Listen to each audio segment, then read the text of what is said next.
आज आपण या व्हिडिओमध्ये पाहणार आहोत की आपल्या या कम्प्युटरमध्ये जे आपल्या डेस्कटॉपवर आयकॉन दिसत असतात ते कोणत्याही वेळी केव्हा ते आपल्याला दिसेनासे होतात, म्हणजेच अशा प्रकारचे आपण पाहू शकता।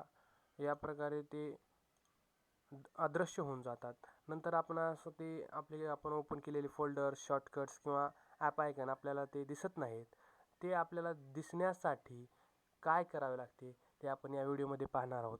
विद्यार्थी मित्र हो, आपल्याला ते आयकॉन पाहण्यासाठी स्क्रीनवर आणण्यासाठी आपल्या माऊसच्या राईट बटनवर क्लिक केले पाहिजे।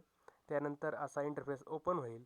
त्यानंतर या पहिल्या नंबरच्या व्ह्यू बटनवर मध्ये क्लिक केल्यानंतर असा साईडला एक पॉपअप विंडो येईल।